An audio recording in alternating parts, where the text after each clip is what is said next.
নরেন্দ্র মোদী এখন দিনের বেলাতেও স্বপ্ন দেখে, কোনো অসুবিধা নেই। নরেন্দ্র মোদীকে স্বপ্ন দেখতে কে বারণ করেছে? আজকে তো শুধু আমাদেরই একটা মিছিলে লক্ষখানেক লোক। এ তো নরেন্দ্র মোদীর মিটিংয়ের চেয়েও বেশি লোক ছিল আমাদের মিছিলে। নরেন্দ্র মোদীর আর কিছু করার নেই। মোদী হারছে, মোদী নিজেই জানে মোদী হারছে, তাই এখন ভোকাল টনিক দিয়ে বেড়াচ্ছে, আর কিচ্ছু না। আমরা অন্তত 34 থেকে 35টা সিট পাবো। লিখে নিন, লিখে নিন। গদি মিডিয়ার কে কে আছে লিখে নিন, নরেন্দ্র মোদীকে জানিয়ে দিন 34 থেকে 35টা সিট পাচ্ছে। মোদী আর ভারতবর্ষের প্রধানমন্ত্রী থাকছে না, ওকে আশ্রম করে মুনি ঋষি থাকতে হবে। লিখে নিন, গদি মিডিয়ার জন্য স্পেশাল নিউজ। আর আমার নাম কল্যাণ বন্দ্যোপাধ্যায়, মমতা বন্দ্যোপাধ্যায়ের হাতের তৈরি আমি এই বাংলার মানুষের লড়াই লড়ে 50,000 লোকের চাকরিকে ফেরত দিয়ে এসেছি। আমরা এই করি, ওরা চাকরি খায়, ওরা মুখ থেকে অন্ন কেড়ে নেয়, আর আমরা মুখে অন্নটা ঝুঁকিয়ে দিই। ব্যাপারটা বিজেপির সঙ্গে আমাদের শুধু ভারত বাঙালির বিরুদ্ধে, শুধু বাঙালির বিরুদ্ধে, বাংলার বিরুদ্ধে। কিসের জন্য আপনি এখানে ভোট চাইতে এসছেন?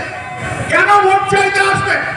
আপনি তো বলেছিলেন ভারতবর্ষের पार्लियामेंट दाঁড়িয়ে मैंने हजारों करोड़ रुपया खर्चा किया है देश को बेटी को पढ़ाने के लिए और बचाने के लिए। आज तो আপনাকে বলতেই হবে, বলুন আপনি হাবড়া বিধানসভার কোন বিটিয়াকে আপনি পড়িয়েছেন আর কোন বিটিয়াকে বাঁচিয়েছেন সেই লিস্টটা তো টানিয়ে দিন, আমরা একটু দেখে নিই।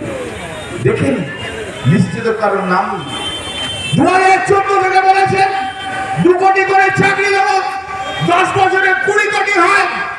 তাহলে আজকে লিস্টটা টানিয়ে দিন আপনি। হাবড়া বিধানসভা কেন্দ্রে কোন মানুষকে আপনি চাকরি দিয়েছেন সেই লিস্টটা তো দেখতে হবে না? লিস্টটা তো দেখতে হবে। হিসাব তো এখানে বড় বড় বাদ মারলে তো হবে না পার্লামেন্টে। আপনি দিল কি বাত বলবেন, আপনি মন কি বাত বলবেন রেডিওতে। আমরা জানি সেই যে বউকে ছেড়ে চলে এসেছিলেন, দিল কি বাত বলার সুযোগ পাননি, এখন রেডিওতে শুধু দিল কি বাত, দিল কি বাত, দিল কি বাত। কিন্তু হিসেবটা দিতে হবে। 2019-এ আপনি 18 জন এমপি নিয়ে গেছেন, বাংলাকে কি দিয়েছেন? বাংলা একটা বিশ্ববিদ্যালয় পায়নি, বাংলা একটা কলেজ পায়নি, বাংলা একটা স্কুল পায়নি, বাংলা একটা হসপিটাল পায়নি, বাংলা একটা শিল্প পায়নি। আপনি এখান থেকে এমপি নেবেন, ভারতবর্ষের প্রাইম মিনিস্টার হবেন, আর তারপরে যে গুজরাটের জন্য করবেন, মধ্যপ্রদেশের জন্য করবেন, উত্তরপ্রদেশের জন্য করবেন, আর পশ্চিমবাংলার থেকে 100 দিনের কাজের টাকা কেড়ে নেব, মাথার ছাদ কেড়ে নেব। সন্দেশখালী নিয়ে যে নাটক করলেন, বাংলার মেয়েদের ইচ্ছা আপনি 2000 টাকা করে দান ধার্য করলেন। ভাবা যায়? এত বাংলা বিরোধী, এত বাঙালি বিরোধী, তাহলে বাংলায় কেন? আপনি গুজরাটে করেছেন, যান আপনি গুজু ভাইদের কাছে দিয়ে ভোট দিন, গুজরাটে যে গুজু ভাইদের কাছে যান। আপনি উত্তরপ্রদেশে করেছেন, উত্তরপ্রদেশে ভোট নিন। আপনি বাংলায় কিছু করেননি, বাংলায় আপনার ভোট নেই, বাংলাতে আপনাকে ভোট দেওয়া হবে না। কেন হবে বাংলার লোক ভোট? কিসের জন্য ভোট দেবে? 2021-এ হেরে গেছেন, আর পশ্চিমবাংলাকে আপনি বারবার বঞ্চিত করেছেন। বলেছিলেন না 2021-এ इसका बात 200 বার বলেছিল কিনা? হ্যাঁ কিনা? আওয়াজ নেই কেন?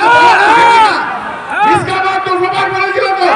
খেলা শুরু হয়েছিল, খেলা শুরু হয়েছিল, চুকিত খেলা, চুকিত চুট হলো 200-তে।